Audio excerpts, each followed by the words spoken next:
Hello po! For today's video ay magluluto naman po tayo ng ating ulam for today.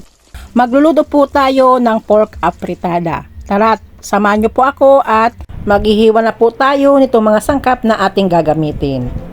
Hiwain muna po natin itong kalahating kilong pork. Kasim part po ito ng baboy. Ito pong kasim ang paborito kong part sa baboy kasi po hindi po nakakasawa yung karne niya. At malambot pa po kaysa po sa pigi. Hiwain lang po natin ng ganito pero depende pa po yan sa inyo kung anong gusto nyo pong hiwa. Dito po sa karne.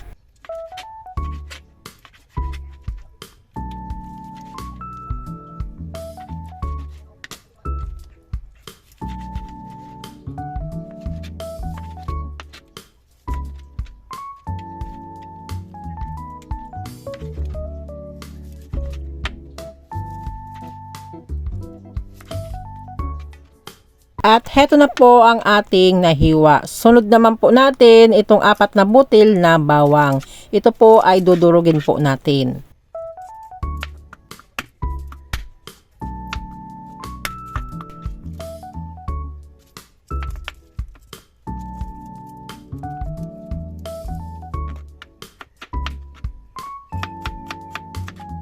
Pagkatapos po natin dito sa bawang, ito naman pong 1 pirasong sibuyas. Ganon pa din po, ihiwain din po natin ito pagkatapos po nating mabalatan.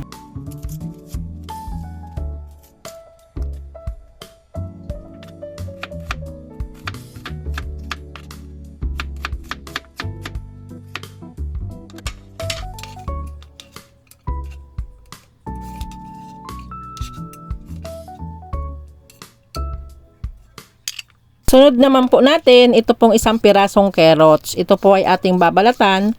Pagkatapos po nating mabalatan, ito po ay ating hihiwain.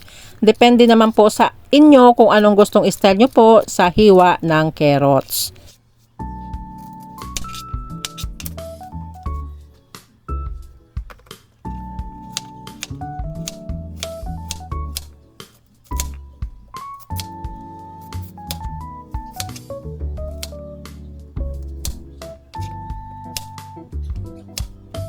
Pagkatapos po nating mahiwa itong carrots, ilalagay muna po natin dito sa isang lalagyan na may tubig para hindi po mangitim. Ito naman pong patatas ang ating babalatan at hihiwain.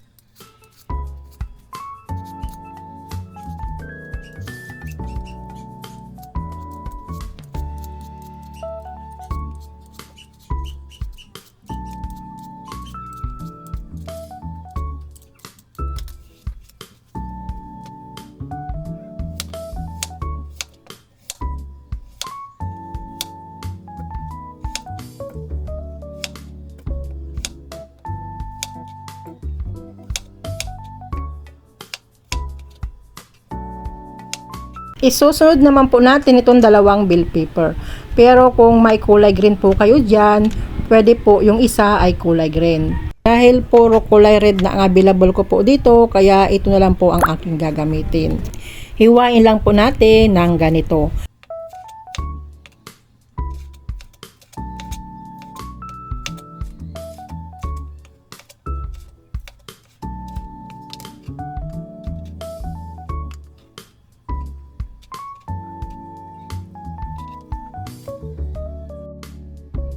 Heto na po pala yung mga hiniwa po natin na mga sangkap na gagamitin po natin sa pagluluto.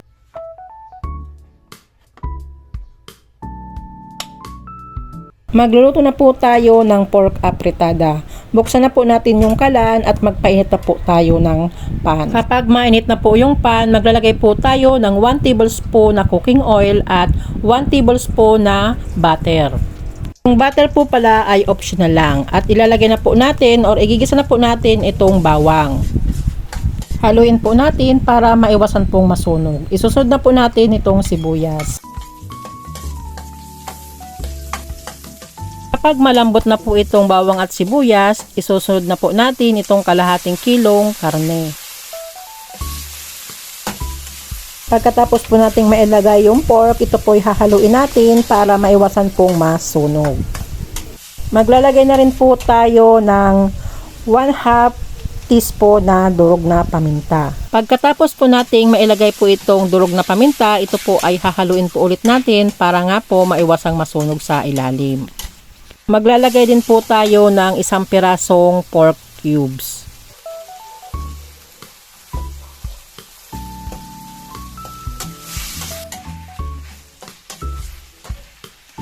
At ilalagay na po natin itong 200 grams na tomato sauce. Pagkatapos po nating mailagay itong tomato sauce, ito po ay hahaluin po ulit natin para po mag-mix na po itong tomato sauce dito po sa ating karne. Sunod naman po nating ilalagay ay ito pong 2 cups na tubig. Pagkatapos po nating mailagay yung tubig, ito po ay hahaluin po ulit natin. Maglalagay na rin po tayo ng 1 tablespoon na sugar para manamis-namis po itong ating pork apretada. Tatakpan muna po natin hanggang sa lumambot na po itong karne. Kapag kumulo na po ito po ay bubuksan muna po natin para haluin po ulit. Kapag ito po ay malambot na, ilalagay na po natin itong carrots at patatas.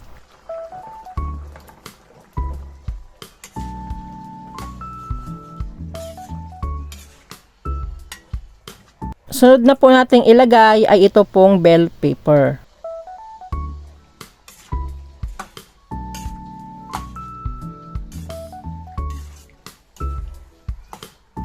Tatakpan muna po natin para palambutin pa po itong carrots at patatas. After ilang minutes, ito po ay bubuksan po ulit natin at ito po ay hahaluin para pantay-pantay po ang pagkakaluto nito. Maglalagay pa po tayo ng 1/2 teaspoon na asin. Medyo po kasi matabang pa po ito kaya nag-add na lang po ako ng asin.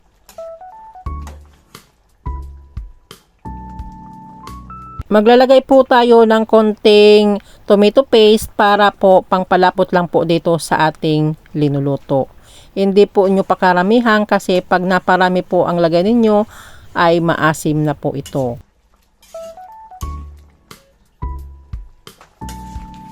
Kapag malambot na po yung carrots at patatas, ilalagay na po natin ito pong isang latang green peas. Halo po ulit para mag-combine na po yung green peas dito po sa ating linuluto.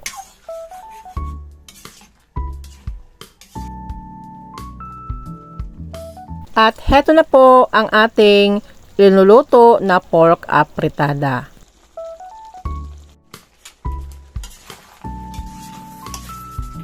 Dahil luto na po ito, kaya off na po natin yung apoy. Isali na po natin ito sa isang lalagyan para kakain na po tayo. Kaya kung may naluto na rin po kayo dyan na kanin, labas nyo na po at kakain na po tayo. Habang nasasalin po ako dito, sa mga hindi pa po nakapag-subscribe sa akin channel, pa-subscribe naman po, pa-like na din po at pa-click na din po ng notification bell para parati po kayo updated sa mga bagong video ko pong i-upload. Salamat po. May natira pa po, inila po kasya sa ating lalagyan. At heto na po ang ating pork apretada. Tara, kain na po tayo. Thank you for watching. Don't forget to like, share, and subscribe. Tinderang Kusinera. Bye-bye. God bless us all.